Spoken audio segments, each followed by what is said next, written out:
السلام علیکم ورحمۃ اللہ وبرکاتہ۔ وعلیکم السلام ورحمۃ اللہ۔ الحمد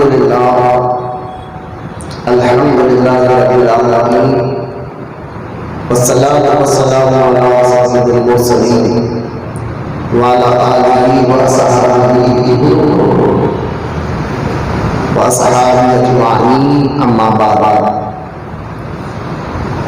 فأعوذ باللہ من الشیطان الرجیم، بسم اللہ الرحمن الرحیم، انا اعطیناک الکوثر فصل لربک وانحر ان شانئک هو الابتر۔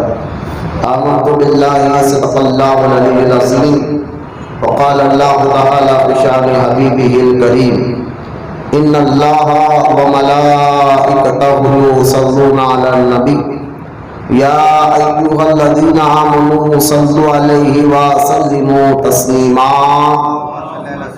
اللہم صل علی سیدنا و مولانا محمد وعلی آلہ وصحبہ افضل صلواتک وعدد معلوماتک وبارک وسلم صلاۃ و سلام علیک یا رسول اللہ صلی اللہ تعالی علیہ وسلم، اما بعد۔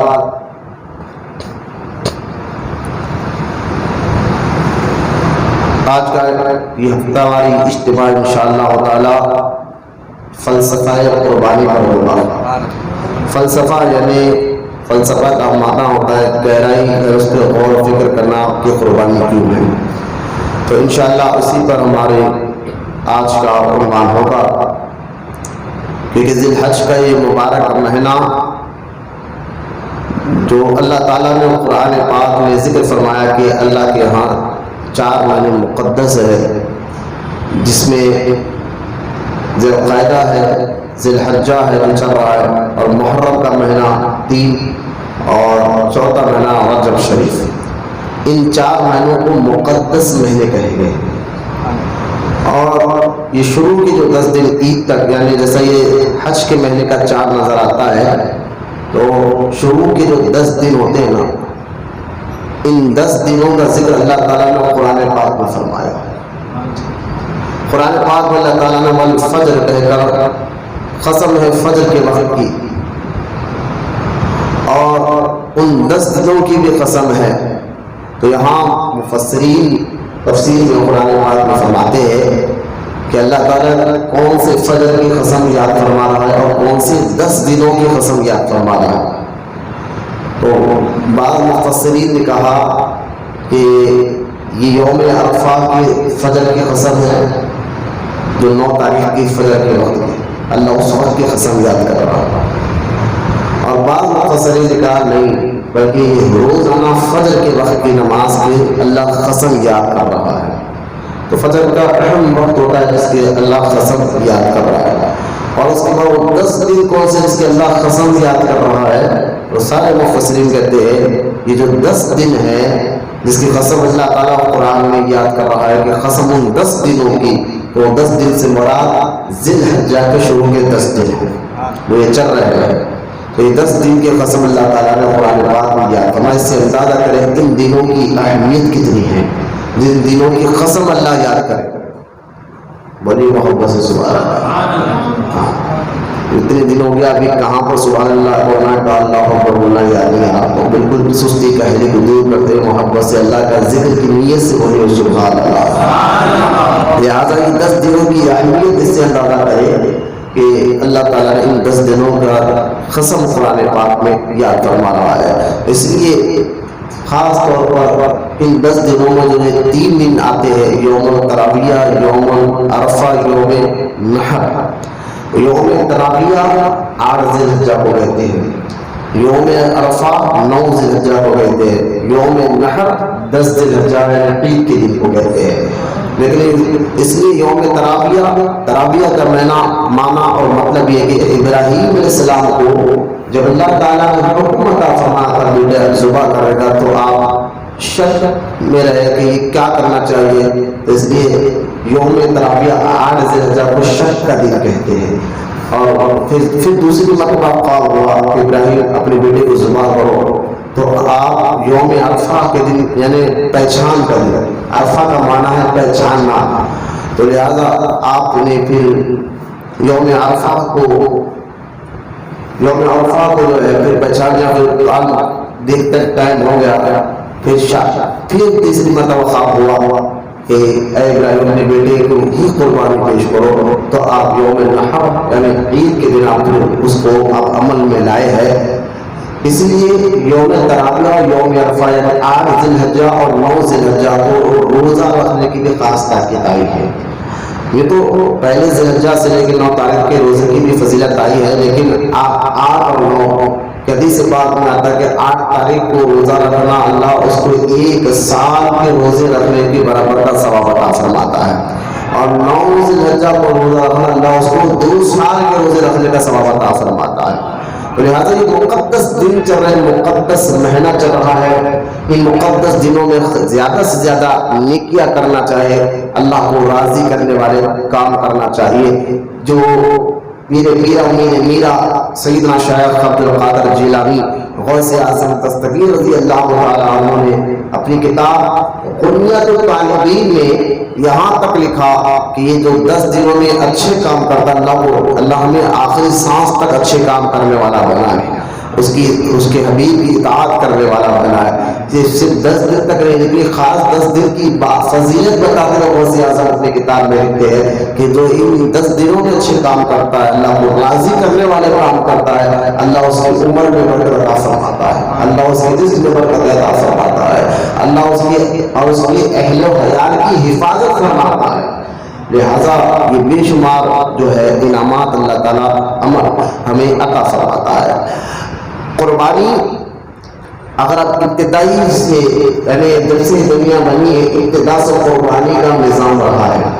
پہلے میں قربانی کا فلسفہ بتانے سے پہلے قربانی کے متعلق کچھ اہم باتیں بتاؤں کہ اللہ کو قربانی بہت پسند ہے. قربانی صرف جانور کو ذبح کرنے کا نام نہیں، یعنی اللہ کے لیے وقت نکالنا بھی اور قربانی ہے. نماز کے لیے وقت نکالنا، اللہ کو راضی کرنے کے لیے وقت نکالنا، یہ وقت کی قربانی دینا بھی یہ اللہ کو بڑا محبوب ہے. کیونکہ قربانی کو آپ دیکھیں اسلامی حساب سے اسلامی مہینوں میں سب سے آخری مہینہ ذی الحجہ کا ہے، اور اسلامی مہینوں میں سب سے پہلا مہینہ محرم کا ہے. جیسا کہ اسی اعتبار سے جنوری پہلا مہینہ ہے اور دسمبر آخری مہینہ ہے. آپ نے تو یہ تو معلوم ہوتا ہے کہ کون سا مہینہ چل رہا ہے اسی اعتبار سے وہ، لیکن اسلامی کے اعتبار سے بہت کم لوگوں کو اس کا علم ہوتا ہے. دین کی دوری کی وجہ بھی بتا سکتے ہیں ہم. لہٰذا جس طرح جنوری فروری مارچ اپریل بچوں کی زبان کو یاد رہتا ہے، تو ہم بچوں کو یہ بھی بتا کہ بیٹا اسلامی حساب سے پہلا جو مہینہ اسلام کا وہ محرم کا ہے، اور آخری جو مہینہ ہے وہ ذی الحجہ کا مہینہ ہے. تو یہ آخری مہینہ اسلامی کے اعتبار سے چل رہا ہے. قربانی کے فلسفے کو سمجھنے کے لیے بات بتا رہا ہوں کہ دیکھیں محرم یہ ذی الحج کا مہینہ قربانی بھی ختم ہو رہا ہے. اس میں حضرت ایک مقدس باپ نے مقدس بیٹے کو اللہ کی رضا کے لیے قربانی کے لیے تیار ہو گئے. تو قربانی کا یعنی اسلام کا آخری مہینہ قربانی بھی ختم ہو رہا ہے، اور اسلام کا پہلا مہینہ قربانی سے شروع ہو رہا ہے. جہاں محرم میں امام حسین رضی اللہ تعالیٰ نے اپنے اہل و عیال کو اللہ کی رضا کے لیے قربان کیا تھا. اس سے پتہ چلا کہ قربانی اللہ تعالیٰ کو بہت پسند ہے، اور اپنی پسندیدہ چیز اللہ کی راہ میں قربان کرنا اللہ کی راہ میں دینا چاہیے. جو چوتھے پارے کی پہلی آیات ہے جس میں اللہ تعالیٰ نے فرمایا کہ اے ایمان والو اپنی پسندیدہ چیز اللہ کی راہ میں دیا کرو. یہاں قربانی کے بارے میں ایک اور بات میں آپ کو بتاتا چلوں کہ حضرت سیدنا آدم علیہ السلام کے جو دونوں بیٹوں میں اختلاف ہوا تھا قابیل اور حابیل میں، حالانکہ حق پر حابیل تھے، قابیل حق پر نہیں تھے. جب اختلافات بڑھے تو اللہ کا حکم ہوا کہ آدم اپنے دونوں بیٹوں کو میرے لیے قربانی دے، جس کی قربانی قبول ہوگی وہ حق پر ہوگا. یہ کہنے کے بعد آدم علیہ السلام نے اپنے دونوں بیٹے قابیل اور حابیل کو بلوایا، بلا کر کہا کہ تم لوگ قربانی دو، جس کی قربانی اللہ قبول کرے گا وہ حق پر ہوگا. اب یہ دونوں بیٹے گئے، حابیل سیدنا حابیل گئے جا کر جو ہے دمبا لے کر آیا، اور قابل جو ہے بالکل کھیت سے جو ترکاری کا جو سمجھ ترکاری تھی، اس کا نام تو ذہن سے مجھے نکل چکا ہے، تو وہ کھیت سے جو ترکاری خراب ہو چکی تھی وہ چیز لا کر اللہ کی راہ میں دینے کے تیار۔ جو آج ہمارا ذہن دیکھا وہی ہو گیا نا کہ جو چیز خراب ہو جائے وہ چیز کو اللہ کی راہ میں دینا چاہتے ہیں، ہے نا۔ کھانا خراب ہو گیا تو دے دو غریب کو، سالن خراب ہو گیا تو بعض جگہ تو کھانا اور سالن خراب ہوئے تک اس کو دیکھتے ہیں، یہ ملا۔ تو یہ اہل ایمان کی شیوا مزاج نہیں ہے، یہ تو قابل جیسے لوگوں کی سوچ تھی کہ اللہ کی راہ میں جو بھی چیزیں دے دو۔ لیکن دیکھیں آپ کہ قابل نے سڑی ہوئی ترکاری لا کر رکھ دی، اور اس وقت قربانی کرنے کا معاملہ یہ ہوتا تھا کہ آسمان سے آگ آتی بغیر دھواں کی، آسمان سے آگ آتی بغیر دھواں کی، اور وہ جس کی قربانی اللہ قبول کرنا چاہتا وہ آپ اس قربانی کو اٹھا کر لے کے چلے جائیں، یعنی جلاتی نہیں، کوئی نعمت کے غائب ہو جاتی ہے۔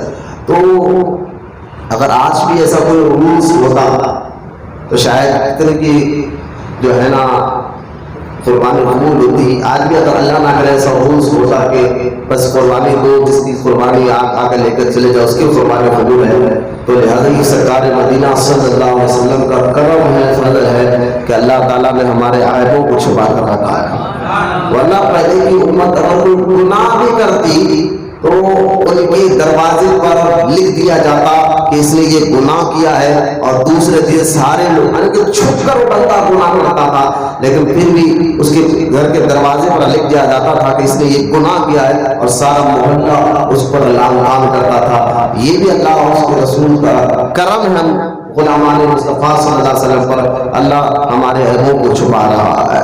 لہذا قابل اور حابل نے قربانی دی، حابل نے دمبا رکھا، قابل نے سڑی ہوئی ترکاری رکھی۔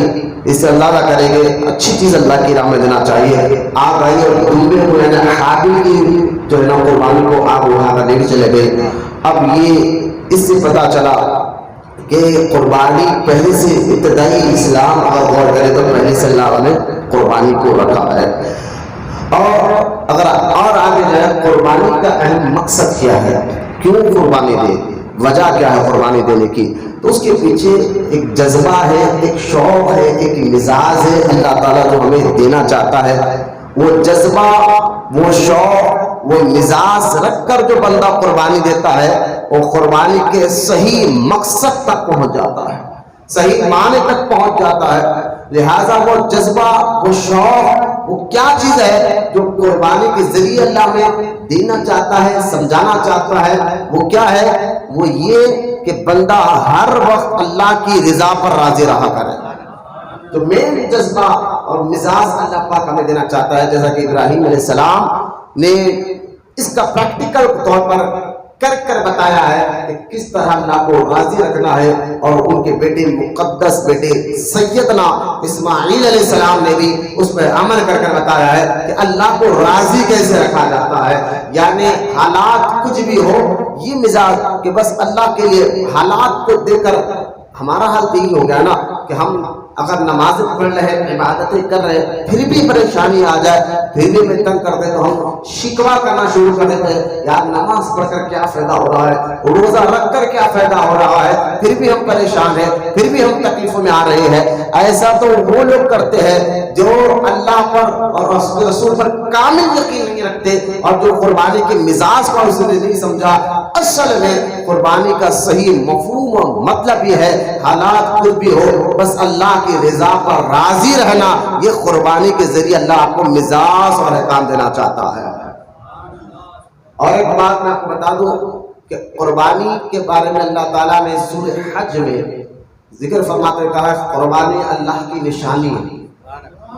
بولے محبت سے سبحان اللہ۔ سورہ حج میں اللہ پاک نے ذکر فرمایا کہ قربانی اللہ کی نشانی ہے۔ تو آج میں ایک فتنہ ہمارے ذہنوں میں ڈالا جا رہا ہے کہ یہ بے زبان جانوروں کو یہ مسلمان کیوں ذبح کرتے ہیں، کیوں قتل کرتے ہیں، اس طرح کی باتیں کرتے ہیں۔ میں کہتا ہوں قرآن میں اللہ تعالیٰ فرماتا ہے کہ رائے کے دانے کے برابر بھی ظلم اللہ نہیں کرتا کسی پر بھی۔ یہ اللہ کی شان نہیں کہ وہ رائے کے دانے کے برابر بھی کسی پر ظلم کرے۔ ایک بات، اگر قربانی کرنا ظلم ہوتا ہے، جانوروں کو ذبح کرنا غلط ہوتا، ظلم ہوتا، تو میرے آقا علیہ السلام اپنے ہاتھ سے کبھی قربانی نہیں دیتے تھے۔ لہٰذا میرے آقا علیہ السلام نے تو قربانی دی ہے۔ اور بات یاد رکھے کہ بلکہ قربانی کے بارے میں اللہ نے سورہ حج میں کیا کہا کہ یہ میری نشانی ہے، لہذا یہ شعائر اللہ ہے، اللہ کی نشانی میں سے نشانی ہے۔ تو ہم اپنے نشانی، کوئی نشانی کو اگر میڑ دے تو ہم وہ راستہ بھٹک جاتے ہیں۔ سائن بورڈ میں اس کی مثال دے کے میں نے سمجھایا تھا، سائن بورڈ رکھا ہوا ہے فلاں علاقے یہ راستہ ادھر جاتا ہے، یہ راستہ، اگر وہ بورڈ ہی رکھ دے، ہٹا دے تو وہ راستہ گم ہو جاتا ہے۔ تو یہ نشانی کو ہی ہٹا دے۔ پھر اسلام کو یوں سمجھیے کہ جب اس دیش آزاد ہوا تھا تو ایک دستور بنا تھا، قانون بنا تھا کہ ہر مذہب والا ہندوستان میں رہتا ہے، ہر مذہب والے کو اپنے مذہب کے تحت آزادی رہے گی، یعنی وہ اپنے مذہب پر کھل کر عمل کرے گا۔ یہ دستور بنا تھا، یہ آئین بنا تھا، لیکن آج جو ہے اسی دستور کو ختم کرنے کی ایک کوشش کی جا رہی ہے کہ ایک ساتھ سویل کوڈ، یعنی ایک قانون بناؤ، ایک دستور بناؤ پورے ہندوستان میں۔ اگر ایک قانون، ایک ہی دستور پورے انڈیا میں بن جائے تو پھر ہم آزادی کا ہم تو غلام ہو جائیں گے، کیونکہ ہم اپنے مذہب پر کھل کر عمل نہیں کر سکتے۔ پھر جو یہ دستور بنا تھا کہ انگریزوں سے چھیننے کے بعد، انگریزوں کو بھگانے، ہر مذہب والے نے اس پہ جو ہے کھل کر دیش آزاد میں اپنی جانیں دی ہے، ہر کوئی نے اپنی جانیں دی ہے۔ تو یہ دستور بننا تھا کہ غلامی سے ہم باہر نکلے، اور الحمدللہ نکلے۔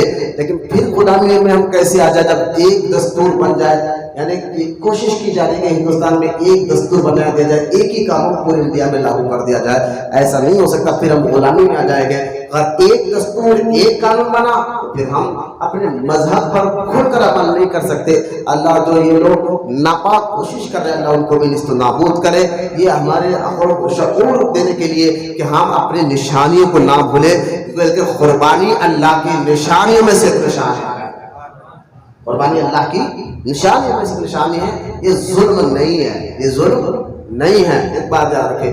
پھر آگے بڑھے، سورہ حج میں ہی اللہ تعالیٰ قرآن پاک میں ارشاد فرماتا ہے کہ تمہارا خون، یعنی تم جو جانور قربانی کرتے ہو تو تمہارا جانور کا نہ خون میرے تک آتا ہے، نہ گوشت میرے تک آتا ہے، نہ ہڈی میرے تک آتی ہے۔ اللہ قرآن میں فرماتا ہے تمہارے جانور کے خون، گوشت، ہڈی مجھ تک نہیں آتے، بلکہ تمہاری دلوں کی نیتیں ہیں جو مجھ تک آتی ہیں۔ تو یہاں اس آیت کے تحت علماء نے بیان فرمایا کہ اس آیت کے تحت دلوں میں جو ہے اخلاص رکھنا، یعنی اللہ کی رضا کے لیے، اللہ تعالیٰ کو راضی کرنے کے لیے، یعنی اخلاص کے ساتھ قربانی دینا ضروری بتا دیا۔ قربانی کے لیے سب سے پہلے اخلاص ہونا ضروری ہے اللہ کی رضا کے لیے۔ جامع ترمذی میں حدیث پاک ہے کہ قیامت کے دن، اور یہ حدیث پاک ایسی ہے، سیدنا ابو ہریرہ رضی اللہ تعالیٰ عنہ اس حدیث کو سناتے سناتے 3 مرتبہ بے ہوش ہو گئے۔ اس حدیث کا اندازہ کرے، امام ترمذی نے حدیث پاک کو نقل فرمایا، 3 مرتبہ سیدنا ابو ہریرہ رضی اللہ تعالیٰ عنہ اس حدیث کو سناتے سناتے بے ہوش ہو گئے۔ پھر لوگ پانی چھڑکتے، پھر ہوش میں آتے، پھر سناتے، پھر بے ہوش ہو جاتے۔ وہ کون سی حدیث پاک ہے؟ نبی کریم صلی اللہ تعالیٰ علیہ وسلم نے ارشاد فرمایا، قیامت کے دن اللہ تعالیٰ جو ہے ایک قاری کو لائے گا، عالم کو لائے گا، حافظ قرآن کو لائے گا، اور اللہ تعالیٰ پوچھے گا تو نے کیا کیا؟ وہ کہے گا یا اللہ میں تو قرآن کا حافظ تھا، میں قاری تھا، میں عالم تھا، میں لوگوں کو تقریریں کر کر دین کی باتیں بتایا کرتا تھا، اچھی باتیں بتایا کرتا تھا۔ اللہ تعالیٰ فرمائے گا تو جھوٹا ہے، اور سارے فرشتے آواز دیں گے تو جھوٹا ہے۔ اللہ فرمائے گا یہ جو تقریر تو کرتا تھا، جو اچھی آواز میں قرآن پڑھ کر تو لوگوں کو سناتا تھا، یہ تو نے میرے لیے نہیں کیا، بلکہ لوگ تجھ کو حافظ پکارے، لوگ تجھ کو عالم پکارے، لوگ تجھ کو قاری پکارے، یعنی لوگوں کو خوش کرنے کے لیے تو نے اچھی آواز میں قرآن پڑھ کر بتایا ہے، لوگوں کو خوش کرنے کے لیے تو نے تقریر کر کر بتایا ہے، لوگوں کو خوش کرنے کے لیے تو نے حفظ کر کر بتایا ہے، میرے لیے نہیں کیا، لوگوں کے لیے کیا۔ اللہ پاک فرشتوں کو حکم دے گا اس کو جہنم میں گھسیٹ کے لے جا کر ڈال دیا جائے۔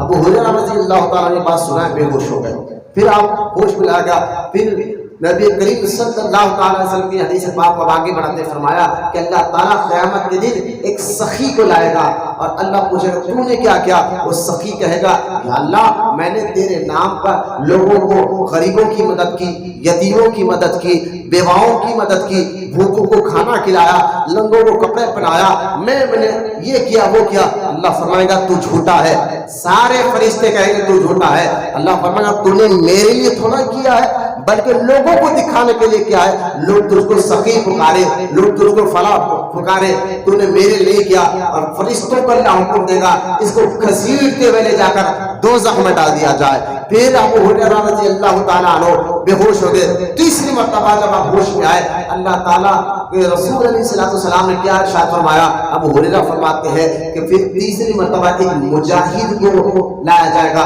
اللہ پوچھے گا تو نے کیا کیا؟ وہ مجاہد کہے گا یا اللہ تیرے نام پر میں نے میدان جہاد میں جا کر اپنا جان دی ہے، اپنے آپ کو قربان کیا ہے، اپنی جان کو تیرے نام پر دیا ہے۔ اللہ فرمائے گا تو جھوٹا ہے، فرشتے کہیں گے تو جھوٹا ہے، کہ وہ اللہ فرمائے گا تو نے میرے لیے جان نہیں دی بلکہ لوگ تجھ کو بہادر پکارے، لوگ تجھ کو مجاہد پکارے، لوگ تجھ کو شہید پکارے، یہ کہہ کر تو نے میدان میں گیا، لوگوں کے لیے تو نے عمل کیا، میرے لیے نہیں کیا ہے، لہٰذا اس کو بھی جو ہے جہنم میں ڈال دیا جائے گا۔ پتہ کیا چلا؟ عمل جو بھی کرتے ہیں اس کے لیے اخلاص ہونا ضروری ہے۔ ہر عمل کے لیے نیت یہ ہونا چاہیے کہ میں جو کر رہا ہوں اللہ کو راضی کرنے کے لیے کر رہا ہوں۔ اگر اللہ کو راضی کرنے کا مقصد نہیں ہے، بس 1 لاکھ کا بازو والے نے جانور لیا تو میں 2 لاکھ کا لے کر بتاؤں گا، انہیں 10 لاکھ کا لیا تو میں 20 لاکھ کا لے کر بتاؤں گا، انہیں 1 کروڑ کا لیا میں 2 کروڑ کا لے کر بتاؤں گا، اور اس کو پھر نمائش کرنا، اسٹیٹس بنانا، اس طرح کے ویڈیوز بنانا، میں سمجھتا ہوں حالانکہ نیت دل کے ارادے کا نام ہے، اچھی اخلاص دل کے ارادے کا نام ہے، لیکن یاد رکھے تمہاری حرکتیں، تمہاری عادتیں کچھ اور بتاتے ہیں، کیونکہ اللہ کی بارگاہ میں وہی عمل قبول ہوتا ہے جس کا عمل جو ہے اخلاص کے ساتھ کیا جاتا ہے، اللہ کو راضی کرنے کے لیے کیا جاتا ہے۔ تو لہٰذا قربانی کے لیے سب سے جو لوگ قربانی دے رہے ہیں ان کی نیت صاف ہونا چاہیے، اللہ کی رضا کے لیے ہونا چاہیے، تبھی تو اللہ قرآن میں کہتا ہے تمہارا جانور کا گوشت اور خون مجھ تک نہیں آتا بلکہ تمہاری نیت ہے جو مجھ تک آتی ہے۔ آپ کو معلوم ہے دکھاوے کے لیے عمل کرنا، چاہے وہ قربانی ہو، نماز ہو، کچھ بھی عمل ہو، دکھاوے کے لیے عمل کرنا، ریاکاری کو حدیث میں شرک کہا گیا، شرک اصغر کہا گیا ہے، یہ چھوٹا شرک ہے۔ شرک کی 2 قسم ہے نا، ایک شرک اکبر کہ ایک خدا کو عبادت کرنا، بعض دوسرے کو بھی خدا بنا لینا، یہ شرک اکبر ہے، اور دوسرا شرک اصغر وہ ہے دکھاوے کے لیے عبادت کرنا کہ لوگ اس کی عزت کریں، ریاکاری کے لیے عبادت کرنا، اس کو شرک اصغر کہا گیا ہے۔ تو خدا کے واسطے یہ بات سمجھے قربانی کا فلسفہ کیا ہے، اللہ کی رضا کے لیے دینا۔ اس لیے آپ دیکھیں جامع ترمذی میں حدیث پاک ہے، رحمت کونین صلی اللہ تعالی علیہ وسلم سے پوچھا گیا کہ یا رسول اللہ صلی اللہ علیہ وسلم قربانی کے دنوں میں سب سے اچھا عمل کیا کرنا ہے؟ رحمت کونین صلی اللہ علیہ وسلم نے ارشاد فرمایا قربانی کے دنوں میں سب سے اچھا عمل عید کی نماز کے بعد قربانی دینا ہے۔ جو قربانی دیتا ہے تو صحابہ نے پوچھا حضور قربانی کے لیے ہمیں ثواب کیا ملتا ہے؟ رحمت کونین صلی اللہ علیہ وسلم فرماتے ہیں کہ قربانی کے لیے جب بندہ بسم اللہ اللہ اکبر کہہ کر جانور کو ذبح کرتا ہے، خون زمین پر بعد میں گرتا ہے، اس کی قربانی اللہ کی بارگاہ میں قبول ہو جاتی ہے۔ خون گرنے سے پہلے اس کی قربانی اللہ کی بارگاہ میں قبول ہو جاتی ہے۔ سرکار مدینہ علیہ السلام نے آگے ارشاد فرماتے ہوئے کہا کہ قربانی کے جانور کے ہر بال کے بدلے اللہ تعالیٰ اس کو ایک نیکی عطا فرمائے گا۔ پھر آگے رحمت کونین صلی اللہ علیہ وسلم فرماتے ہیں کہ قیامت کے دن یہی قربانی تمہارے لیے میزان میں رکھی جائے گی، میزان میں رکھی جائے گی۔ قربانی کا جانور اپنے چمڑے، گوشت اور خور کے ساتھ یعنی پنجوں کے ساتھ اللہ کی بارگاہ میں آئے گا، اللہ تعالیٰ اس کو میزان میں رکھے گا، ترازو میں رکھے گا، اور تمہارے نیکی کا پلڑا بھاری ہو جائے گا، جس کی وجہ سے اللہ تمہیں جنت میں داخل فرمائے گا۔ رحمت کونین صلی اللہ علیہ وسلم فرماتے ہیں، اس لیے سرکار فرما رہے، اس لیے میں کہتا ہوں کہ تم لوگ قربانی خوش دلی سے دیا کرو۔ حدیث کے لفظ میں غور کرو، سرکار اس لیے میں کہتا ہوں خوش دلی سے قربانی دیا کرو، یعنی اور قربانی خوش دلی سے دینا چاہیے۔ یہ پہلا میرا آج کا اہم ہے۔ دوسری بات جو میں آپ کو بتا دوں کہ جو حاجی لوگ حج کے درمیان قربانی کرتے ہیں وہ قربانی اس کو ہدی کہتے ہیں، اور جو ہم یہ قربانی اپنے گھروں میں کرتے ہیں یہ سنت ابراہیم علیہ السلام ہے۔ دونوں میں فرق دیکھ لیا، کیونکہ حاجیوں کو قربانی جو کرنا ہے وہ ہدی یعنی حج کے لیے قربانی کرنا ہے، اس کے لیے وقت مقرر ہے، جگہ بھی مقرر ہے، حدود حرم میں دینا اس کو۔ وقت تو ہمارے لیے بھی مقرر ہے، ہم قربانی دیتے ہیں، لیکن ان کے لیے ہاتھیوں کے لیے جو ہے جگہ بھی مقرر ہے، اور اس کو ہدی کہتے ہیں۔ نبی کریم صلی اللہ تعالی علیہ وسلم 10 سال مکہ مدینہ مبارک مدینہ منورہ میں رہے، اور پھر آپ ایک مرتبہ حج کیا، حج کے لیے گئے تو رحمت کونین صلی اللہ تعالی علیہ وسلم نے جو ہے ہدی یعنی مینا کے میدان میں اپنے مبارک ہاتھ سے جو ہے نا آپ نے 100 اونٹوں کو ذبح فرمایا۔ اگر جانور ذبح کرنا ہوتا تو حضور کبھی یہ کام نہ کرتے۔ 100 میں سے سرکار مدینہ علیہ السلام 63 اونٹ کو اپنے ہاتھ سے ذبح کیا، 63 اونٹوں کو۔ یہ حدیث ابو داؤد شریف میں موجود ہے کہ 63 اونٹوں کو سرکار مدینہ علیہ السلام نے ذبح کیا، باقی کے اونٹوں کو جو ہے مولا کائنات سید السادات علی المرتضیٰ رضی اللہ تعالیٰ عنہ نے ذبح فرمایا۔ تو یہاں میں اور بات بتاتا چلوں کہ دیکھیں سرکار نے 63 اونٹوں کو ذبح کیا، تو اس سے ایک ظاہری طور پر فال بھی مل گیا، حضور کی ظاہری زندگی میں 63 سال نہیں ہے، تو لہٰذا یہ فدیہ کے طور پر۔ اور دوسری بات، جب ہم جانور ذبح کرتے ہیں جانور کتنی گڑبڑی کرتا ہے، ہم کو معلوم ہے کہ اس کو باندھنا پڑتا ہے۔ اونٹ کو جب ذبح کرتے ہیں اس سے پوچھو کتنا مضبوطی سے اونٹ کو باندھنا پڑتا ہے، لیکن نبی کریم صلی اللہ تعالی علیہ وسلم نے جب ہدی یعنی مینا کے میدان حج کی طرف قربانی دے رہے تھے تو ہر اونٹ بھاگتے بھاگتے پہلے آتا اور کہتا یا رسول اللہ مجھے قربان کرے، مجھے قربان کرے، یعنی اونٹ خود آ کر سر رکھ دیتا سرکار کرنا، بولنا سبحان اللہ، خود آ کر کہتا حضور مجھے ذبح کرے۔ لہذا 63 اونٹ کو رحمت کونین صلی اللہ تعالی علیہ وسلم نے اپنے مبارک ہاتھ سے ذبح فرمایا ہے۔ اور پھر جب یہ قربانی تو ہدی کہتے ہیں جو حاجیوں کے لیے ہے، کیونکہ حاجیوں کے لیے علماء نے مسئلہ بتایا ہے کہ حاجی مسافر ہوتا ہے اور مسافر کے لیے قربانی دینا ضروری ہے، لہٰذا ہم جو قربانی کر رہے ہیں، صحابہ نے جب پوچھا تھا یا رسول اللہ صلی اللہ علیہ وسلم قربانی کیا ہے، رحمت کونین صلی اللہ علیہ وسلم نے فرمایا کہ تمہارے باپ ابراہیم علیہ السلام کی سنت ہے۔ اب آپ کہیں گے تمہارے باپ سے بڑا، کیونکہ مکہ میں زیادہ تر قبیلے حضور کے خاندان کے تھے، اور یہ قبیلے ہی اولاد ابراہیم علیہ السلام کی، لہٰذا قریشی خاندان، بنو ہاشم خاندان، اس لیے سرکار نے فرمایا تمہارے باپ ابراہیم علیہ السلام کی سنت ہے۔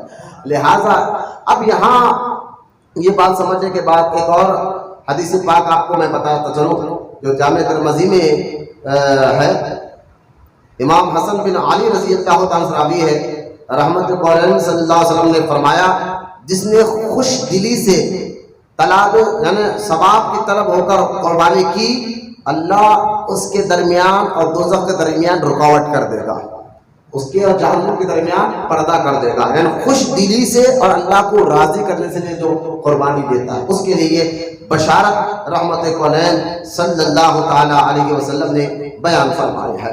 بخاری شریف کی ایک اور حدیث پاک ہے، صحیح بخاری کی، حضرت براء رضی اللہ تعالیٰ سے مروی ہے، نبی کریم صلی اللہ تعالی علیہ وسلم نے فرمایا سب سے پہلے جو کام آج ہم کریں گے وہ یہ ہے کہ نماز پڑھیں گے، اس کے بعد قربانی کریں گے، جس نے ایسا کیا اس نے ہمارے سنت کے اوپر چلا، جس نے نماز پڑھی قربانی، جس نے ایسا کیا اس نے اپنے ہماری سنت پہ چلا، جس نے پہلے ذبح کر لیا یعنی عید سے پہلے یا حضور سے پہلے ذبح کر لیا، وہ گوشت ہے جو اس نے پہلے سے اپنے گھر والوں کے لیے تیار کر لیا، قربانی سے اسے کچھ تعلق نہیں۔ تو ابو بریدہ رضی اللہ تعالیٰ عنہ کھڑے ہوئے اور یہ اپنے یہ آپ پہلے ہی ذبح کر چکے تھے اس خیال سے کہ پڑوسی لوگ غریب تھے، انہوں نے چاہا کہ ان کو گوشت مل جائے۔ عرض کیا رسول اللہ صلی اللہ علیہ وسلم میرے پاس بکری کا 6 مہینے کا بچہ ہے، فرمایا تم اسے ذبح کر لو، تمہارے سوا کسی کے لیے 6 ماہ کا بچہ کفایت نہیں کرے گا۔ یہ صحیح بخاری کی حدیث ہے، یعنی نبی کریم صلی اللہ تعالیٰ، اس حدیث کی مختصر شرح میں آپ کے سامنے رکھ رہا ہوں تاکہ آپ کو آسانی سے سمجھ میں آئے۔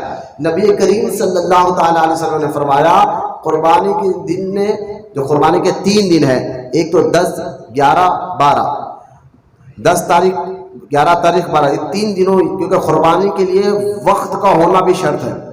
تو 10 تاریخ، یا اب بعض لوگ جو ہے نا یہاں 9 تاریخ رہتی ہے، سعودی میں 10 تاریخ رہتی ہے، تو بعض لوگ 9 کو بھی میں نے دیکھا کہ قربانی دے رہے ہیں۔ میں نے کہا واہ رے بھائی تیری عقل، بولو کیوں؟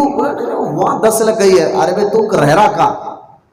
تو ہندوستان جس جگہ پہ رہا اس جگہ کا وقت کا دیکھ، ہے نا؟ وہاں سعودی کا وقت وہاں پر ایک دن پہلے ہوتا ہے نا 10 تاریخ، یہاں 9 تاریخ رہتی ہے، وہاں 10 رہتی ہے۔ تو یہ صاحب کو عقل اتنی آ گئی، 1400 سال سے علماء مسئلہ بیان کرتے رہتے، ان کو سمجھ میں نہیں آیا آج تک کہ نہیں وہاں ہوگی تاریخ اس لیے ہم یہاں ذبح کر دے رہے۔ ارے بھائی تو جس جگہ رہ رہا ہے اس جگہ کا بھی وقت کا لحاظ کیا جائے گا نا، وہاں کا دیکھا جائے گا۔ وہاں ہو گئی یہاں کر دے، ایک کام کر، وہاں پر جو ہے نا فجر کی نماز کا وقت جو ہوتا ہے یہاں پر میں سمجھتا ہوں 10 11 بج رہے دن کے، ذرا سے جھپا مارو اٹھے،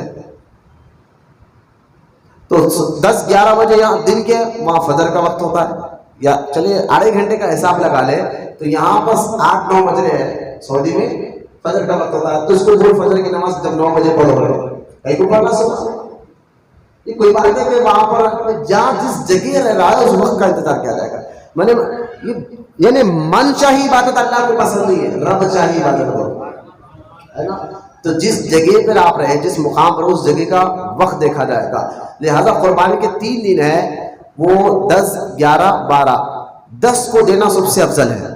قربانی 10 کو دینا سب سے افضل ہے، 11 کو دینا اس کے بعد تھوڑا کم، 12 کو دینا اس کے بعد تھوڑا کم، لیکن سب سے افضل 10 تاریخ ہے۔ 11 کو بھی دے سکتے ہیں، 12 کو بھی دے سکتے ہیں۔ رات میں قربانی دینا 10 کی اور 11 کی رات کی بات کر رہا ہوں، 12 کی رات سے تو وقت ختم ہو جاتا ہے۔ 10 اور 11 کی رات میں قربانی دینا، علماء نے فرمایا کہ رات میں بھی دے سکتے ہو، قربانی ہو جائے گی، لیکن ایسا کرنا بلا وجہ مکروہ ہے۔ یعنی اگر کوئی رات میں بھی 10 کی رات میں قربانی دے رہا ہے تو اس پہ آپ لعن طعن نہیں کر سکتے، اس کی قربانی ہو جائے گی۔ لہٰذا یہ وقت ہے۔ تو رحمت کونین صلی اللہ علیہ وسلم نے فرمایا قربانی کے دنوں میں سب سے پہلا کام ہم نماز پڑھیں گے، بولنا سبحان اللہ، یعنی عید کی نماز پڑھیں گے۔ تو لہٰذا عید کی نماز کے بعد ہی آپ قربانی دے سکتے ہیں۔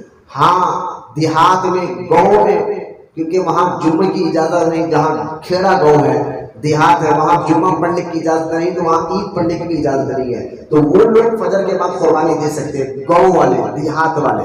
لیکن آج کل ایسا میں سمجھتا ہوں بہت کم گاؤں ہوگا ایسا، لیکن ہر گاؤں میں جمعہ بھی ہوتا ہے اور عید کی نماز بھی ہوتی ہے۔ لیکن جہاں کھیڑا گاؤں ہے وہاں کی میں مسئلہ بتا رہا تھا، وہ عید سے نماز پڑھنے سے پہلے بھی قربانی، کیونکہ وہاں گاؤں کے لوگوں کو عید پڑھنے کی اجازت نہیں ہے، تو وہ نماز عید سے پہلے بھی وہ لوگ جو ہے قربانی دے سکتے ہیں۔ لیکن شہر میں ضروری ہے کہ جہاں بھی عید کی نماز ہو جائے اس کے بعد ہی قربانی دیں۔ اب ہم کیا کرتے ہیں، بعض وقت کیا ہم حصے مل لیتے ہیں، تو لہٰذا وہ لوگ پہلے قربانی کر دیتے ہیں، تو ہم اپنے کسی کو، ابھی ہم نماز نہیں پڑھے ہوتے، ہمارے نام کی قربانی وہاں ہو جاتی ہے، تو یہ مسئلہ کیا ہے، کوئی حصہ مل لیتا ہے۔ ابھی ہم نماز 9 بجے کی نماز پڑھ رہے ہیں یا 8 بجے کی عید کی نماز پڑھ رہے ہیں، لیکن وہ صاحب جہاں حصہ ملے وہ تو آپ کے نام کی قربانی دے چکے۔ ابھی آپ نے مسئلہ سنا کہ عید کی نماز جو ہے بڑے بغیر آپ قربانی نہیں دے سکتے، اب کیا کریں؟ تو یاد رکھیں آپ کسی کو وکیل بنا چکے ہیں کہ آپ میرے نام کی قربانی آپ دے، تو آپ حصہ مل چکے، وکیل بنا چکے ہیں، تو آپ کا وکیل نماز پڑھا اور قربانی دے دے گا تو قربانی ہو جائے گی۔ یہ مسئلہ بھی ذہن میں رکھیں کہ آپ نے نہیں پڑھا لیکن آپ نے وکیل بنایا کسی کو، تو یہ بھی ایک مسئلہ ذہن میں رکھیں۔ تو خیر قربانی کے دنوں میں وقت کا ہونا، اور دوسرا معاملہ ہے عید کی نماز کے بعد قربانی۔ تو ایک صحابی ابو برادہ رضی اللہ تعالیٰ عنہ وہ کھڑے ہوئے کہنے کہ یا رسول اللہ میں نے تو پہلی قربانی دے دیا، میں نے پہلی قربانی دے دیا، اب کیا کروں؟ نبی کریم صلی اللہ علیہ وسلم نے فرمایا کہ وہ قربانی نہیں، وہ جو ہے گوشت جو تم نے اپنے گھر والوں کے لیے بنایا ہے. کہا حضور اب کیا کرنا ہے؟ تو سرکار مدینہ علیہ السلام کو اللہ نے مختار کائنات بنا کر دنیا میں بھیجا ہے. سرکار نے فرمایا کہ تمہارے پاس کیا ہے؟ فرمایا حضور 6 مہینے کا ایک بکری کا بچہ ہے. فرمایا تم اس کو ذبح کر لو، تمہاری قربانی ہو جائے گی، لیکن یہ قانون صرف تمہارے لیے ہے. ہاں بکرا یا بکری 6 مہینے کا تو آپ ذبح نہیں کرتے، اس کے لیے شرط ہے 1 سال کا ہونا. ہاں صرف دمبے کے لیے مسئلہ ہے، بیڑ کے لیے مسئلہ ہے. یہ بات یاد رکھیں، دمبا دمبی بیڑ کے لیے مسئلہ ہے، بیڑ ہم کو ہمارے پاس ملتا ہے، لیکن دمبے کے لیے مسئلہ ہے. اگر ہے وہ 6 مہینے کا، سال بھر کا دکھتا ہو تو اس کو ذبح کرنا ہے، لیکن یہ مسئلہ بکرا یا بکری کے لیے نہیں ہے، وہ تو سال بھر کا ہونا ضروری ہے. تو لہٰذا وہ صحابی کے حضور میرے پاس 6 مہینے کا بکرا ہے. تو سرکار نے فرمایا کہ حضور کو مختار کائنات اللہ نے بنایا ہے نا، کیونکہ آپ نے حضور نے فرمایا یہ صرف تیرے لیے حکم دے رہا ہوں کہ تو ذبح کر لے، اللہ تیری قربانی کو قبول فرما لے گا. جیسے میرے سرکار ہے ایسا. تو لہٰذا یہ مسئلے ذہن میں رکھے کہ سرکار مختار کائنات بھی ہے. اگر اس حدیثوں کو ذہن میں رکھے کہ شریعت جو ہے نا، یقیناً شریعت سب کے لیے ہے، لیکن حضور شریعت بنانے والے ہیں.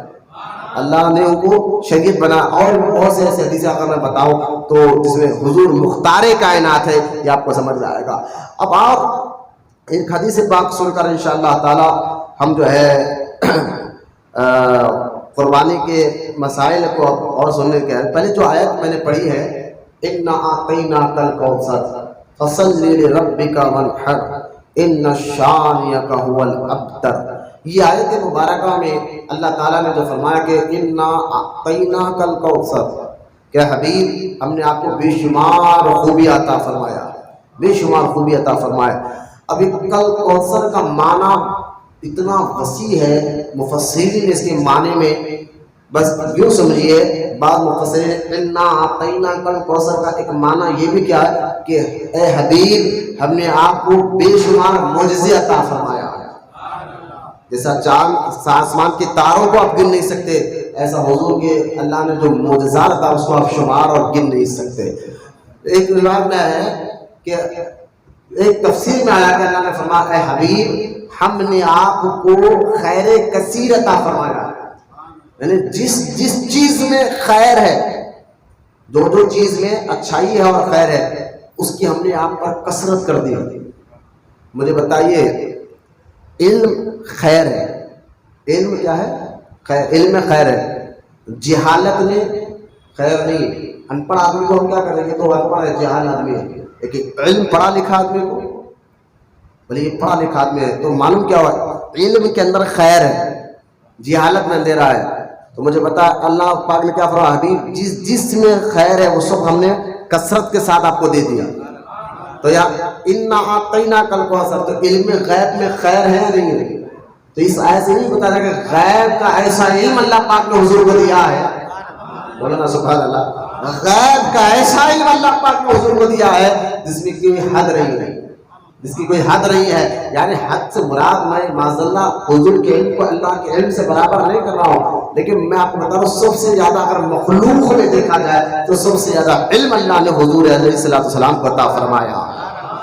لہذا پھر اب اچھا تو خیر عطا فرمایا، بے شمار معجزے عطا فرمایا، اب کیا کرے یا اللہ؟ تو اللہ پاک نے فرمایا فَصَلِّ لِرَبِّكَ وَانْحَرْ. اے حبیب جو ہم نے آپ کو معجزات عطا فرمائے ہیں، خیر عطا فرمایا ہے، اس کے شکرانے میں تم نماز پڑھو اور قربانی دو. اس کے شکرانے میں تم نماز پڑھو اور اللہ کے لیے قربانی دو. یہ آیت پاک جو قربانی کے مسئلے کو بیان کر رہا ہے. تو لہذا نماز پڑھو، قربانی دو. اچھا ہم یہاں غور کریں کہ یہاں پر حضور کے لیے تو خاص ہے، لیکن اس میں ایک حکم جو مفسرین بتاتے ہیں وہ عام حکم ہے، وہ یہ کہ جو اچھائی آپ کے پاس ہے، ہر مسلمان کے پاس ہے، چاہے اس کے پاس دولت ہو، چاہے اس کے پاس شہرت ہو، چاہے اس کے پاس علم ہو، چاہے اس کے پاس جو ہے گھر بار ہو، صحت ہو، جو کچھ بھی ہو، جو کچھ بھی اللہ نے آپ کو اچھائی عطا فرمائی ہے، اس کے شکرانے میں بندے کو نماز پڑھنا چاہیے، یعنی عبادت کرنا چاہیے. تو لہذا جو چیز اللہ نے ہمیں صحت دی ہے، نعمتیں دی ہے، دولت دی ہے، اولاد دیا ہے، اچھی اچھی چیزیں دی ہے، اس کے شکرانے میں ہمیں عبادت کرنے کا اللہ نے حکم عطا فرمایا ہے۔ آگے دیکھیں اللہ نے کیا فرمایا کہ جو میرے شکرانے کے طور پر، جو میں نے بندوں کو جو نعمتیں دی ہے اس کے شکرانے کے طور پر عبادت کرتا ہے، اللہ آگے فرماتا ہے ان شانیک هو الابتر، پھر اس کے دشمنوں کو میں کافی ہو جاتا ہوں۔ بولنا سبحان اللہ، اس کے دشمنوں کو میں دیکھ لوں گا۔ لہذا آپ دیکھ لیں کہ یہ شکرانے کے طور پر اللہ کی رضا کے لیے بندہ جب اللہ کی عبادت کرتا ہے، قربانی دیتا ہے، اللہ کو راضی کرنے والے کام کرتا ہے، کرنا بھی چاہیے، پھر اس کے دشمن اس کے سامنے زیر ہو جاتا ہے۔ کبھی آپ نماز نہ پڑھے معاذ اللہ، اگر کبھی آپ نے نماز نہیں پڑھی ہے وہ دن کو آپ غور کر لیں کہ حاسدین پیدا ہو جائیں گے، عجیب دن چلے جائیں گے آپ کا، لوگ آپ کو ٹیڑھی نظر سے دیکھیں گے، عجیب حرکتیں معاملات آپ کے ساتھ ہوں گے۔ لیکن کبھی آپ نماز پڑھے، اللہ ہمیں آخری سانس تک نمازی بنا ہے، پھر آپ دیکھیں کہ آپ کے دشمن بھی آپ کو دیکھ کر نیچے منڈی ڈال کر چلا جاتا ہے۔ کیوں؟ کیونکہ اللہ نے وعدہ کیا کہ ان شانیک هو الابتر، جو نماز پڑھتے ہمارے لیے، جو قربانی دیتے ہمارے لیے، پھر ان کے دشمنوں کو میں کافی ہو جاتا ہوں۔ عبادت آخری سانس تک کرتے رہے، پھر آپ دیکھ آپ کو کوئی بات بیگا نہیں کر سکتا۔ آج فتنے چل رہے ہیں، چھوٹی چھوٹی بات پر مٹر ہو رہا ہے، چھوٹی چھوٹی بات پر قتل ہو رہا ہے، اچھا خاصا بندہ بیٹھا گیا، اس کے دشمن پیدا ہو، اس کو مار دیا گیا۔ حالانکہ قیامت کی نشانی میں سے ایک نشانی حضور نے فرمایا کہ قتل کی کثرت ہوگی، قتل غارت کی کثرت ہوگی۔ لہذا اگر اپنی اور اپنے اہل و عیال کی، اپنی جان کی حفاظت کرنا چاہتے ہو، اخلاص کے ساتھ اللہ کو راضی کرتے ہوئے عبادت کرتے رہو۔ جو اللہ کی عبادت میں زندگی گزارتا ہے اللہ اس کی حفاظت فرماتا ہے، جو اس کے دشمنوں کو اللہ زید کر دیتا ہے۔ ہاں جو نیک بندے ہیں ان کو جو مصیبت آتی ہے ان کے درجات بلند کرنے کے لیے آتی ہے، ان کے درجات کو آپ کہیں گے مولانا ابھی تو آپ نے کہا نماز پڑھو، عبادت کرو، اچھے کام کرو، پریشان یعنی دشمن نہیں آئیں گے۔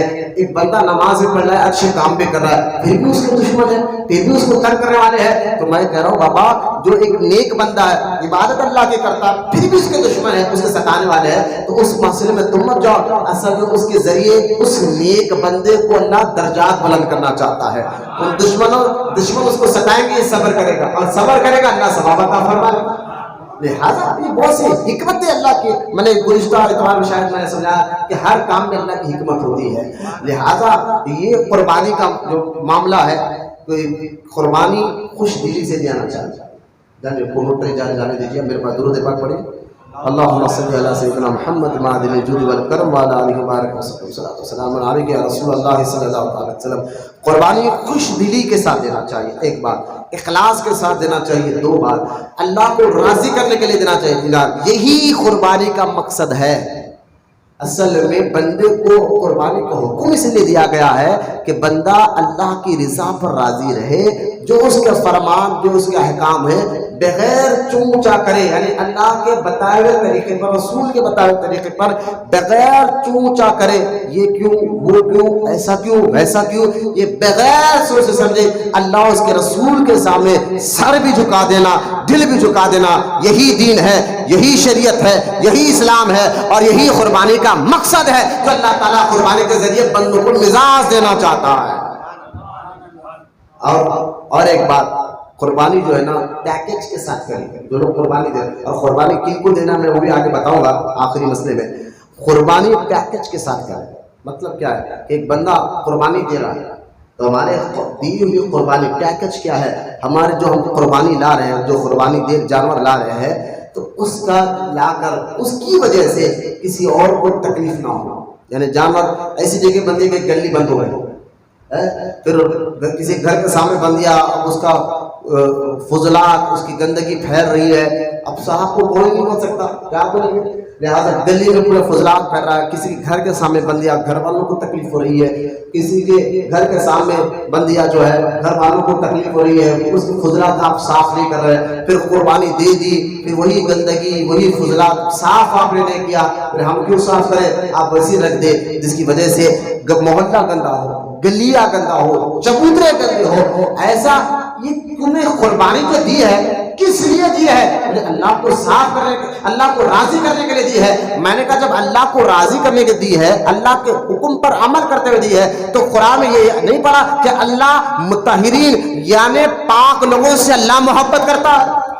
صاف ستھرے لوگوں سے اللہ محبت کرتا ہے تو صاف ستھرے اپنے آپ کو بھی رکھنا ہے، محلوں جہاں رہتے اس جگہ کو بھی رکھنا ہے، اس گلی کو بھی رکھنا ہے، لہٰذا تو یہ صاف ستھرا بھی کرنا یہ آپ کی ذمہ داری ہے۔ ایسا نہیں کہ صبح کر دیے پھر آپ خون خود بہ رہا ہے، خزرات خود گر رہا ہے، ہمیں کوئی اس سے مطلب نہیں، ہم نے تو قربانی دے دی۔ میں نے کہا قربانی صرف اخلاص کے ساتھ دینے کا مطلب پیکج کے ساتھ دو، محلے کا خیال رکھا جائے، گلیوں کا خیال رکھا جائے، پورا فضلہ اپنے ہاتھ سے صاف کرے، پورا صاف کر جو ہے، اور گلیوں میں جا کر جانور باندھ کر جو ہے لوگوں کو تکلیف پہنچانا۔ مجھے بتائے ابو داؤد میں حدیث پاک ہے، ابو داؤد شریف میں رحمت کونین صلی اللہ تعالی علیہ وسلم نے ارشاد فرمایا کہ حدیث پاک میں آتا ہے کہ صحابہ کے ساتھ سرکار جہاد کے لیے گئے تھے۔ دیکھیے جہاد کا جب وقت آ جاتا ہے تو جہاد کرنا مسلمانوں پر فرض ہونا ہے، نماز کی طرح۔ جب ابھی وقت ہے کہ جہاد فرض ہے، کب؟ اس کے ٹائم، اس کے موقع پر، ابھی ٹائم موقع نہیں ہے تو حضور جہاد کے لیے گئے، یعنی فرض تھا، جہاد کے لیے جگہ گئے اور وہاں پر صحابہ نے سامان کو اتارا تو گلی تنگ ہو گئی، یعنی راستہ اتنا تنگ ہو گیا، پورا راستہ پیاک نہیں ہوا، گلی تنگ ہو گئی۔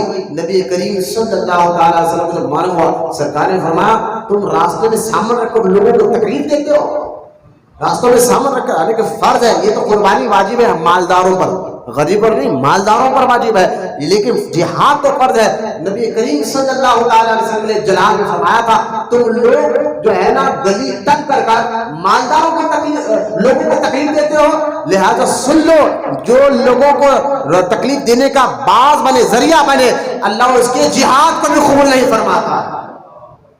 اس سے اندازہ کریں کہ اس لیے اعلیٰ حضرت امام محمد رضا خان رحمۃ اللہ تعالیٰ سے پوچھا گیا حضور چہلم کے لیے 10واں اور چہلم ہم جب کرتے مرحوم کے چہلم کے لیے گلی کا راستہ بند کر دینا، لوگوں کو تکلیف پہنچانا ہے، لہذا راستہ بند کر کر چہلم کرنا یہ کیسا ہے؟ اعلیٰ حضرت نے فرمایا یہ ناجائز ہے، یہ جائز نہیں ہے۔ تو لہذا قربانی جب دو تو پیکج کا پورا خیال، پاکی کا پورا خیال رکھو، ہمارے جانور سے کسی کو تکلیف نہ پہنچے، راستے کو تکلیف نہ پہنچے، پڑوسیوں کو تکلیف نہ پہنچے، یہ ہے قربانی کا اہم مقصد۔ اور آپ کو سمجھانا کہ آج جو دور چل رہا ہے اللہ ہماری حفاظت فرمائے، یہ بات سمجھنے کے اللہ ہمیں توفیق عطا فرمائے۔ جہاد جیسے مسئلے میں سرکار مدینہ علیہ السلام جلال میں کہتے ہیں کہ لوگوں کو تکلیف پہنچاؤ گے بلا وجہ تو تمہارے جہاد کو بھی اللہ قبول نہیں فرمائے گا، کیونکہ جہاد فرض ہے، یہ تو واجب ہے، قربانی مالداروں پر واجب ہے، جہاد تو فرض ہے۔ تو خدا کے واسطے ایسی حرکتیں نہ کرو، قربانی پیکج کے ساتھ کرو، صفائی کا خیال رکھو، جانور کا خیال رکھو، اسے کھانے پینے کا خیال رکھو، پڑوسیوں کا خیال رکھو، دوستوں کا خیال رکھو کہ راستے میں تکلیف نہ ہو، زبان کر دیے تو پھر اس کے غلیظات جو نکلتی ہے پیٹ سے اس کا خیال رکھو اور بلا چوچا کرے، کیونکہ یاد رکھے قربانی جو جانور ہے جب اللہ کے نام پر، اللہ کے نام پر جب بندہ بسم اللہ اللہ اکبر کہہ کر ذبح کرتا ہے، وہ علماء فرماتے ہیں اللہ تعالیٰ قربانی کے گوشت کے ہر چیز میں اللہ برکت داخل فرما دیتا ہے۔ اس لیے قربانی کے جانور کو جب ذبح کیا جاتا ہے نا تو علماء نے فرمایا اس کے خون کو دیکھ کر، اس کے فضلات کو دیکھ کر تھو تھو چھی چھی یہ ہرگز مت کرو، ایسے ہرگز مت کرو، یہ چھی یہ کیا یہ کیا، بلکہ وہ برکت والا ہے، وہ جانور اللہ کے نام پر قربان ہو رہا ہے تو اللہ اس کے خون، اس کی ہڈیوں میں بھی برکت عطا فرما دیتا ہے۔ بعض علماء نے یہاں تک بھی فرمایا کہ جب گوشت دیتے ہو نا غریبوں میں بانٹتے ہو اپنے ہاتھ سے عزت کے ساتھ دو، چھوٹے بچوں کو دیکھو وہ ہلا رہے ہیں، کھیلتے ہوئے جا رہے ہیں، ایسے ایسا مت کرو، کیونکہ وہ گوشت تو ہے لیکن عام گوشت کی طرح نہیں، بلکہ اس میں قربانی کے اللہ کے نام پر قربانی دی گئی ہے تو اللہ اس میں برکتیں داخل فرماتا ہے، تو اس کی پوری پیکج کے ساتھ آپ کو قربانی کرنا چاہیے۔ یہ بھی مسئلہ ذہن میں رکھیں۔ قربانی کے لیے اب تیسری اور آخری بات بتا کر انشاءاللہ تعالی میں یہ بات میں نے بتا دیا آپ کو کہ اللہ کی رضا کے لیے دی، پہلے تو نیت اچھی ہونا چاہیے اللہ کو راضی کرنے کے لیے، اور اخلاص کے ساتھ، اخلاص کے بغیر کوئی صرف قربانی نہیں، کوئی بھی عبادت اللہ قبول نہیں کرتا۔ اگر جس عبادت میں معاذ اللہ دکھاوا ہو جائے کہ چلو میرا دوست دیکھ رہا ہے، میرا رشتہ دار دیکھ رہا ہے اس لیے نماز پڑھ رہا ہو، تو یہ دکھائے والی عبادت اللہ قبول نہیں کرتا، چاہے وہ نماز ہو، روزہ ہو، کچھ بھی ہو۔ ہر عبادت کے لیے، ہر اچھے کام کے لیے اخلاص کا ہونا ضروری ہے، شرط ہے، اللہ کو راضی کرے گا۔ بولنا محبت سے اور محبت سے بولے، اس لیے میں نے نا عاجزی پیدا کرو اپنے اندر، عاجزی پیدا کرو، عاجزی کو اللہ پسند فرماتا ہے، لہٰذا یہ اپنا سینہ تاننا نہیں، عاجزی پیدا کرو۔ حضرت سیدنا نظام الدین اورنگ آبادی رحمۃ اللہ تعالیٰ علیہ، کیونکہ ہمارا یہ بیان قصور کی تحت ہے، عاجزی بزرگان دین کی کیسی ہوتی تھی۔ کون ہے حضرت نظام الدین اورنگ آبادی رحمۃ اللہ تعالیٰ علیہ؟ یوسف شریف بابا کے پیر بھائی ہیں جن کا مزار اورنگ آباد میں موجود ہے، سید نظام الدین اورنگ آبادی رحمۃ اللہ تعالیٰ علیہ۔ آپ کا تقوی، آپ کی پرہیزگاری، آپ کی اللہ کی عبادت، یعنی آپ دیکھیں 1,00,000 آپ کے مریدین تھے اور 500 آپ کے خلفاء تھے، اور 500 کے 500 خلفاء سب کے سب ولایت کے مقام پر تھے، سید نظام الدین اورنگ آبادی رحمۃ اللہ تعالیٰ علیہ۔ اور آپ کے بڑے بیٹے نظام الدین اورنگ آبادی کے بڑے بیٹے حضرت سیدنا مولانا فخر الدین محب نبی رحمۃ اللہ تعالیٰ علیہ، جن کا مزار دہلی میں، ان کی جو خلیفہ ہے شاہ نیاز بے نیاز بریلی میں، جن کی مزار مبارک بریلی شریف میں ہے، جو شاہ نیاز بے نیاز سے مشہور ہے، وہ شاہ نیاز بے نیاز کی بارگاہ وہ بارگاہ ہے جس بارگاہ کو اعلیٰ حضرت کی عزت کے ساتھ جا کر حاضر دیا کرتے تھے۔ اندازہ کریں کون ہے نظام الدین اورنگ آبادی رحمۃ اللہ تعالیٰ علیہ؟ یہ وہی بزرگ ہے جو نظام سرکار، جو مولانا قمر الدین خان، جو نظام اول تھے حیدرآباد تک انہوں نے فتح کیا ہے، نظام اول اورنگ آباد جس نے حیدرآباد تکن کو فتح کیا تھا، جو 7 نظام گزرے ہیں، پہلے نظام تھے، وہ نظام کس کی دعاؤں سے یہ حیدرآباد فتح ہوا؟ یہ نظام الدین اورنگ آبادی رحمۃ اللہ تعالیٰ علیہ کی ذات مبارک ہے۔ تو خیر، میں عاجزی کے لیے ان کے بارے میں ایک واقعہ آپ کو سنانا چاہتا ہوں کہ آپ کے خانقاہ میں لاکھوں ہزاروں لوگ کے مریدین آتے تھے نظام الدین اورنگ آبادی رحمۃ اللہ تعالیٰ علیہ۔ تو ایک درویش آیا، آ کر کہنے لگا کہ حضور آپ کو مریدوں پر نظر کرنا نہیں آتا، میں آپ کو سکھاتا ہوں، میں آپ کو نظر ڈالنا سکھاتا ہوں، مریدوں پر نظر کیسے ڈالے جاتے ہیں۔ مرید ہے نا، مطلب کیا ہے؟ میں اکثر ہی کہتا ہوں کہ لوگ کوئی سمندر پی کے خاموش ہوتے ہیں اور کوئی خطرہ پی کے بہک جاتے ہیں، لیکن بزرگان دین جو ہے نا سمندر پی کے بھی خاموش رہتے ہیں، یعنی معرفت اللہ کی پہچان، اللہ کے اتنے قریب ہوتے ہیں لیکن بندوں میں دکھاوا نہیں کرتے، وہ دکھائے کو پسند نہیں، عاجزی کو پسند کرتے ہیں۔ وہ رب جانتا ہے، وہ جانتے ہیں کہ اللہ عاجزی کو پسند کرتا ہے، تو اپنے ہر عبادت میں عاجزی کرتا ہے، دکھاوا نہیں ہونا چاہیے۔ لہٰذا نظام الدین اورنگ آبادی رحمۃ اللہ تعالیٰ کے پاس آ کر کہہ رہا ہے میں آپ کو مریدوں پہ نظر ڈالنا سکھاتا ہوں۔ نظر کا مطلب سمجھیے آپ کہ نظر میں بھی فرق ہوتا ہے۔ ارے بھائی، نظام الدین اورنگ آبادی رحمۃ اللہ تعالیٰ تو ایسے بڑے بزرگ ہیں، آپ کچھ دن شولہ پور میں بھی رہے، بیجاپور میں بھی رہے، برہان پور میں بھی رہے، وہاں تبلیغ کرتے رہے۔ شولہ پور میں جب آپ رہتے، 1 سال آپ شولہ پور میں رہے، تو جہاں آپ کے قوالی کی محفل ہوتی تھی تو اس محفل میں شولہ پور میں اڑوس پڑوس کے بچے بھی آیا کرتے تھے، چھوٹے چھوٹے بچے آیا کرتے تھے، آ کر اس محفل کو دیکھتے تھے۔ 1 سال کے بعد حضرت وہاں سے نکلے اورنگ آباد آ گئے، تو وہ جو چھوٹے بچے تھے نا، جو روزانہ محفل کو 8 دن میں 10 دن میں ایک بار دیکھتے تھے، انہوں نے حضرت تو چلے گئے، اب کیا کریں؟ وہ چھوٹے چھوٹے بچے یعنی 6 7 7 سال 8 سال کے آپس میں بچے آپس میں بات کر لیے، بات کر کے کہنے لگے ایک کام کریں گے کہ اب حضرت تو چلے گئے نا، بولے ہاں ایک کام کرو، وہ محفل کو ہم بنائیں گے۔ وہ بچے آپس میں، بچے کو کھیل ہی نہیں ہوتا نا چھوٹے بچوں کا، اس محفل کو ہم بنائیں گے۔ بولے کیسا؟ بولے ایک کام کرو، وہ بچے اگر ایک نظام الدین بن جاؤ، ایک فلاں جو خلیفہ، جتنے مرید تھے نا سب ایک نام لے لیے، میں فلاں مرید اور ایک کو نظام الدین اورنگ آبادی بنا دیا۔ وہ بچہ بیٹھ گیا بیچ میں، یعنی میرا نام نظام الدین ہے، ایک مرید ادھر بیٹھا فلاں کا نام فلاں۔ اب جو ہے نا اس میں سے 2 بچے شعر لانا بھی جانتے تھے، اشعار پڑھنا بھی، وہ بچے اشعار پڑھ رہے ہیں، اور یہ جیسا حضرت نظام الدین اورنگ آبادی وجد کرتے تھے، یہ اٹھ کر وجد کرنے لگے۔ اب یہ معاملہ بچوں کا کھیل تھا، لیکن یقین جانیے جب وہ وجد کرنے لگے اللہ نے حقیقت میں حال اوپر غالب کر دیا، اور وجد کی کیفیت پورے بچوں میں حقیقت میں آ گئی، حقیقت میں آ گئی، خالی نام رکھا تھا ان کا، حقیقت میں آ گئی۔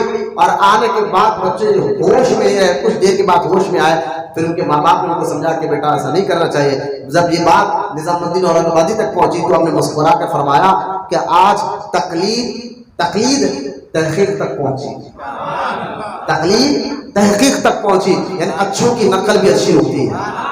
تو لہٰذا میں اس لیے بزرگوں کی باتیں سناتا ہوں کہ نقلوں کو اپنائیں، ہے نا۔ حضرت اتنے بڑے بزرگ نظام الدین اورنگ آبادی، ان کو آ کر ایک درویش کہہ رہا ہے میں آپ کو مریدوں پہ نظر ڈالنا سکھاتا ہوں۔ ارے میں نے کہا بھائی ان کے نام پر ہی بچ جاتا ہے، ان کے نام میں اللہ نے اثر اتنا رکھا، لیکن حضرت نے بھی یہ نہیں کہا تو کون ہوتا بولنے والا، نہیں کہا، ٹھیک ہے۔ بزرگان عاجزی کو پسند کرتے ہیں، یہ عاجزی جو ہے نا حضرت ٹھیک ہے بیٹھ جا.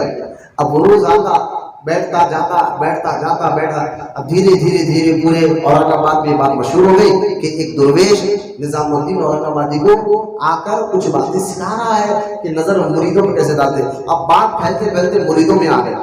اچھا مریدوں میں آ گئے تو مریدوں کو بڑا غصہ آیا. ایک تو یہ آ رہا حضرت کے پاس, دوسرا پورے مارکیٹ میں بات بھی پھیلا رہا ہے, لوگوں میں بات بھی پھیلا رہا ہے کہ یہ بات جب ایک مرید کو معلوم ہے, مریدوں کو بڑا غصہ آیا کہ ہمارے پیر صاحب کے پاس کیا کمی ہے, پھر بھی ان کی عاجزی ہے. لیکن ایسا تو اب غصہ آ گیا. ایک مرید کو نام تھا اس مرید کا میاں عبد القادر, ان کا نام میاں عبد القادر تھا. بولا دوسرے دن درویش صبح فجر کے بعد آتا تھا حضرت کی خانقاہ میں. اب یہ میاں عبد القادر نا فجر کی نماز پڑھ کر خانقاہ کے دروازے کے باہر کھڑ کے ہاتھ باندھ کر اب آنے دو درویش کو. جیسے وہ درویش آیا حضرت نے جلال میں مرید نے حضرت کی مرید نے جلال میں دیکھا. اب جلال میں دیکھا وہ درویش بے ہوش ہو کر وہیں گر گیا. یہ بتایا کہ تو کیا سکھاتا ہے, میرے مرید کا کمال یہ ہے, تو کیا سمجھاتا ہے مرید کا. اب جب حضرت کو معلوم ہوا کہ مرید نے ایسا کیا, حضرت جلال نے کہا یہ کیا کیا تم نے؟ بولے حضور یہ تو لوگوں کو بات پھیلا رہا تھا. حضرت نے فرمایا ارے چھوڑو اس کو, یہ کچھ دیر میرے ساتھ بیٹھ جاتا تو اس کے دل کو میں خوش کرنا چاہ رہا تھا, اس کے دل کو خوش کرنا چاہ رہا تھا. میں دلوں کو خوش کرتا ہوں, تم نے یہ کیوں کیا؟ چلو یہ بول رہا ہوں بولنے دے, کیونکہ میں بتانے کا مقصد یہ ہے بزرگان دین کی عاجزی کیسی ہوتی ہے. تو ایسی عاجزی آپ پیدا کریں اپنے ہر عمل میں.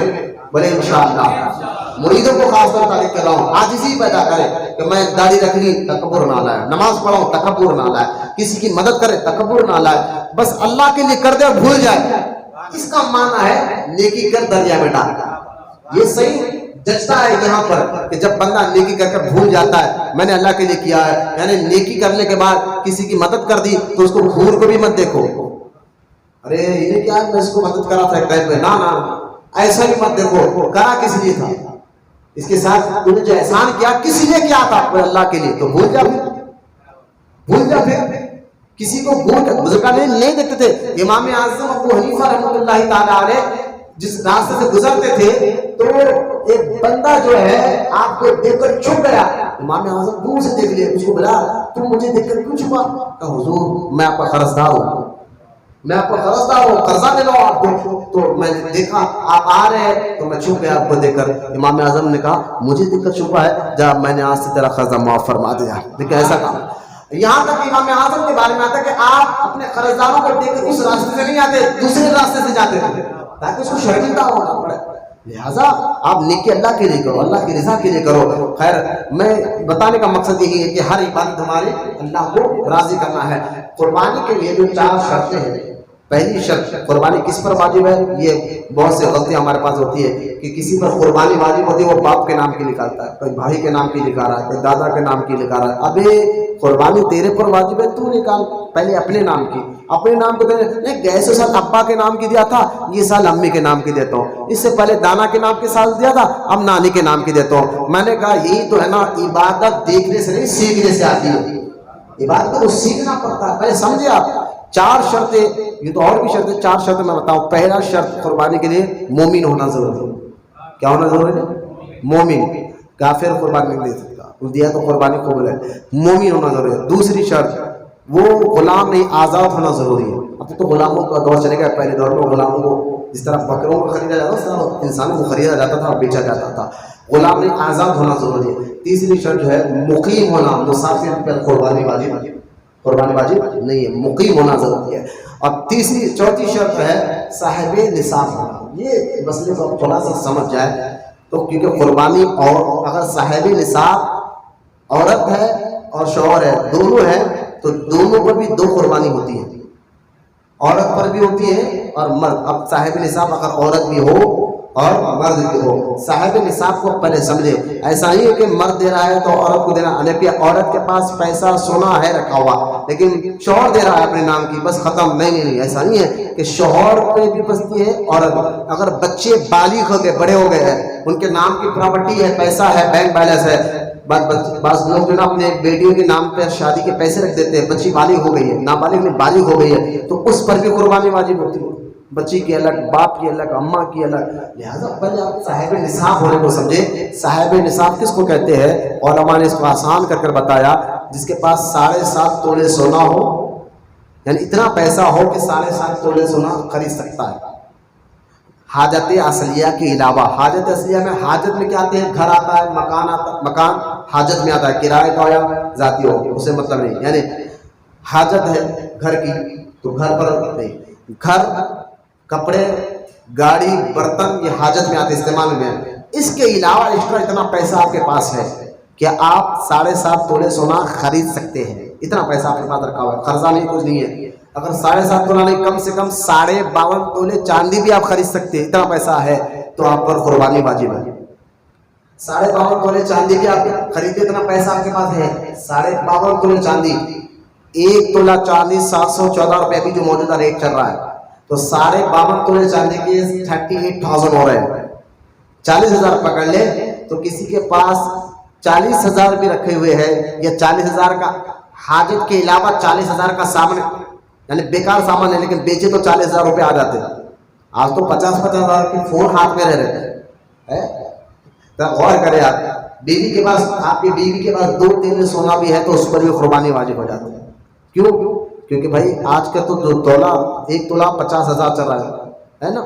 تو 2 تولے ہے تو چاندی کی نصاب بن رہی ہے. چاندی تو 40,000 ہے، 38,000 ہے. تو اس عورت پر بھی قربانی. اسی لیے نبی کریم صلی اللہ تعالی وسلم نے عورتوں کو دیکھ کر خاص طور پر فرمایا تھا، عورتوں تم لوگ اللہ کی راہ میں دیا کرو، اللہ کی راہ میں دیا کرو، زکوٰۃ، صدقہ، خیرات دیا کرو. کیونکہ سرکار فرماتے ہیں میں نے معراج کی رات سب سے زیادہ دوزخ میں عورتوں کو دیکھا ہے، سب سے زیادہ عورتیں. تو لہٰذا جب عورتیں کہتی حضور ہمارا شوہر جو پیسے نہیں دیتا، ہم کہاں سے صدقہ دے، خیرات دے. سرکار نے فرمایا تم اپنے سامان بیچ کر دو. تو عورتوں کو جب بتایا گیا تو مقدس عورتوں نے اپنے کانوں کے بالیاں اتار کر بیچ کر صدقہ اور خیرات دیا کرتے تھے، یعنی زکوٰۃ کا معاملہ نکالتے تھے.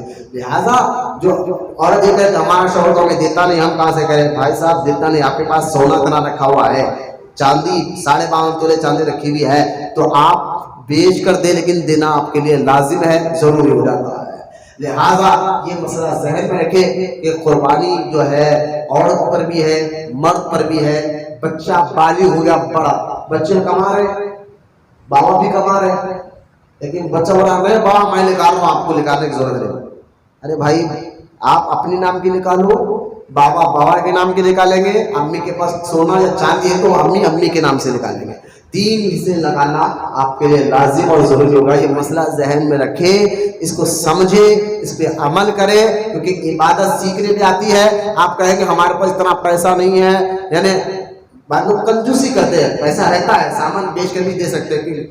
اب ان کو تھوڑی پریشانی آ جائے، 50,000 تو یوں لا لیتا مارکیٹ سے، یوں سیکنڈ میں 50,000 آ جاتے مارکیٹ سے ہی دے کر. لہٰذا یہ کنجوسی مت کرو، اللہ کی راہ میں دینے کے لیے کم سے کم یہ آپ اللہ کے نام پر دو. اور میں بتایا جو چیز بھی اللہ کے نام پر دی جاتی ہے اللہ اس میں برکت داخل فرما دیتا ہے. مال دو تو مال کم نہیں ہوتا. ارے بھائی 20,000 کا بکرا لیتا، 15,000 اتنے چلے جاتے ہیں، ایسا مت سوچو. پہلے تو میں سمجھتا ہوں کوئی مسلمان ایسا نہیں سوچتا، لیکن سمجھا رہا ہوں ارے 15,000 چلے جائیں گے، 20,000 چلے جائیں گے، یہ مت سوچو. بلکہ جو چیز بھی اللہ کے نام پر دیتے ہو اللہ اس میں بظاہر جا رہے ہیں، لیکن اللہ اس میں برکت داخل فرما دیتا ہے، دگنا ہو جاتے ہیں، ڈبل ہو جاتے ہیں. تو اخلاص کے ساتھ اللہ کی رضا کے لیے عبادت کرو. اللہ کی بارگاہ میں دعا ہے اللہ ہم تمام کو کہنے سننے سے عمل کی توفیق عطا فرمائے. جتنے بوڑھے بچے نوجوان بیٹھے والا سب کو گناہوں کو معاف فرما، خطاؤں کو معاف فرما یا رب العالمین. خانقاہ محبوب اولیاء کو دین 11ویں رات 12ویں ترقی عطا فرما. اخلاص کے ساتھ تیری عبادت کرنے والا بنا اور نمازوں کی پابندی آخری سانس تک عطا فرما یا رب العالمین. نیک کام کرنے والا بنا، نیکیوں سے محبت عطا فرما. وما علینا الا البلاغ والحمد للہ رب العالمین.